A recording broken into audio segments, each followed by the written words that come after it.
Salah seorang pimpinan perusahaan berpendapat bahwa rata-rata upah per hari karyawan pabrik perusahaan asing atau PMA lebih besar daripada perusahaan dalam negeri atau PMDN.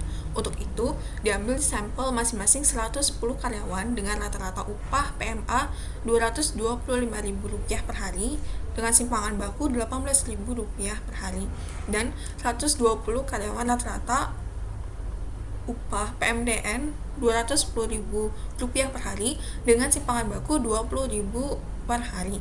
Dengan tingkat signifikansi 1%, ujilah pendapat tersebut dan tentukan interval kepercayaan rata-rata perbedaan upah PMA dan PMDN tersebut. Jadi pertama sekali yang perlu kita lakukan adalah mengumpulkan data di soal ya, untuk mempermudah perhitungan. Jadi kita udah langsung lihat yang diketahui itu apa aja. Nah, jadi di soal itu dikasih tahu N1, N2, X1, X2, S1, S2 dan alfanya berapa. Nah, di sini aku pakai 1 itu yang melambangkan PMA ya. 2 itu berarti PMDN.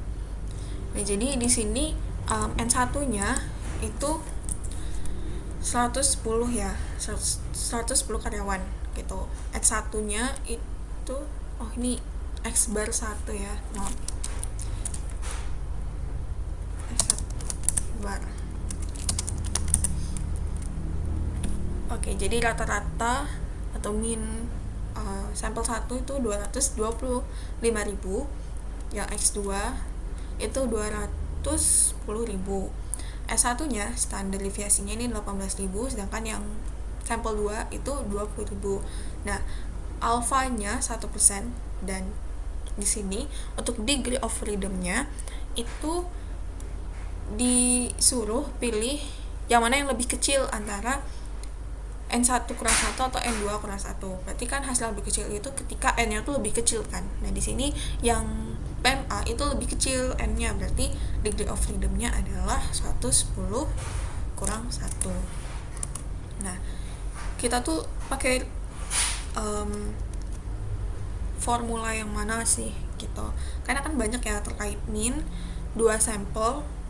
Nah, karena di sini tuh datanya independen satu sama lain, jadi tidak ada keterkaitan langsung antar sampel itu, maka kita pakai pengujian untuk sampel yang independen. Nah, untuk yang independen sendiri itu tuh dilihat apakah standar deviasi populasinya itu diketahui atau tidak. Kalau diketahui berarti kita pakai z-test.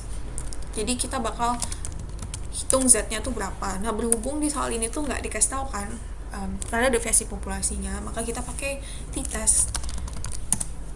Nah, t-test pun kita lihat lebih lanjut apakah di soal dikasih tahu kalau standar deviasi populasinya itu diasumsikan sama atau tidak.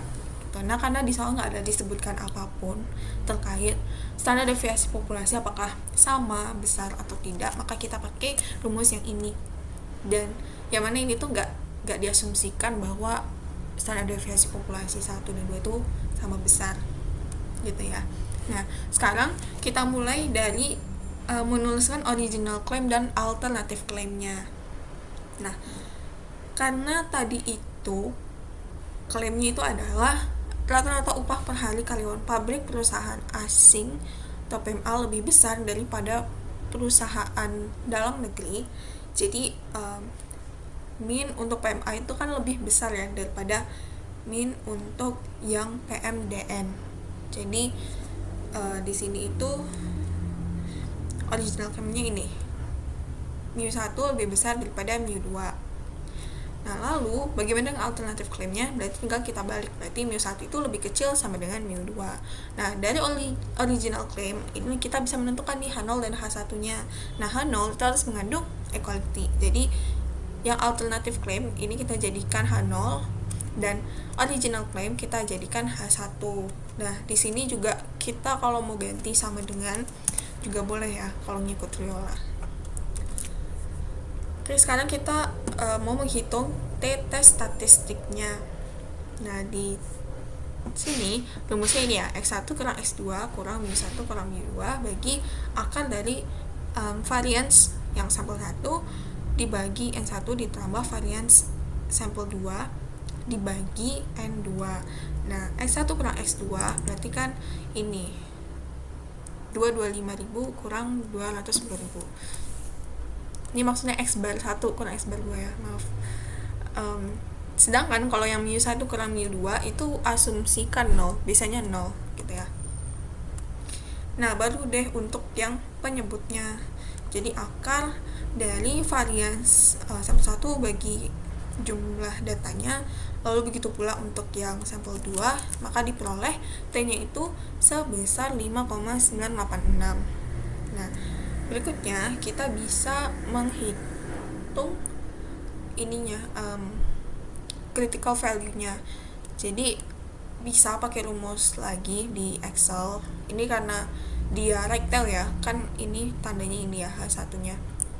Jadi kan nilai itu positif. Nah, kalau pakai rumus ini aja itu hasilnya negatif, makanya aku tambahin di sini ABS, absolute number. Jadi akan diperoleh T-nya itu 2,61 ya sekian gitu. Atau kita bisa juga lihat di tabel. Nah, kita tuh bisa lihat di tabel ya sebenarnya, tapi karena degree of freedom-nya itu udah gede gitu angkanya. Biasanya tabel nggak mengakomodir sampai ratusan gitu. Jadi kalau kita mau lihat data dari tabel, maka kita gunakan interpolasi gitu ya. Jadi kita di soal ini pakai rumus Excel aja. Oke, nah sekarang kita bisa menentukan p-value-nya. Nah, p-value-nya masih pakai rumus Excel juga biar cepet dan lebih akurat juga. Jadi X-nya ini tes statistiknya, titik koma, degree of freedom-nya. Dapat hasilnya segini. Nah, karena tes statistiknya itu lebih besar daripada critical value-nya, ini kan lebih besar daripada ini ya. Jadi kita reject H0 karena dia ini like tail gitu. Makanya ini dasarnya. Kalau misalnya left tail berarti tes statistiknya harus lebih kecil daripada critical value supaya kita bisa reject H0, supaya si tes statistiknya tuh masuk ke critical region. Tapi karena kita right tail di sini itu ya berarti tes statistiknya itu harus lebih besar daripada critical value supaya tes statistiknya itu berada di critical region dan kita akan reject H0 ya. Ini materi terkait ini udah dibahas juga di video sebelumnya. Nah, lalu kalau untuk melihat dari p-value-nya itu kita lihat p-value ini ternyata lebih kecil daripada alfanya 1%. Jadi kita reject H0 juga gitu. Jadi kesimpulannya terdapat cukup bukti yang mendukung klaim yang menyatakan bahwa rata-rata upah per hari karyawan PMA lebih besar daripada PMDN gitu. Nah, aku sendiri nggak lihat hasil perhitungan di Statdis karena di Statdis itu DF-nya pakai formula yang satu lagi, formula 91, dan itu lebih presisi lagi, tapi kita nggak sampai seribet itu ngitungnya. Jadi aku nggak lampirkan hasil di Statdis karena degree of freedom-nya itu agak sedikit berbeda gitu ya.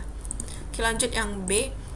Kita diminta untuk menentukan confidence intervalnya. Jadi di sini nggak disebutkan berapa persen confidence interval, tapi aku pakai 98%. Jadi di sini kita hitung E-nya dulu. Berarti kan T alpha bagi 2 pakai yang critical value-nya. Lalu kita kalikan akar yang ini atau sama dengan penyebut yang kita ngitung T tes statistik tadi. Jadi dapat hasil E-nya itu segini. Lalu untuk dapat confidence intervalnya kita kurangkan selisih min 1 dan min sampel 2 dengan yang E, dan selisih min tadi itu kita tambahkan E, jadi dapat confidence intervalnya itu segini gitu.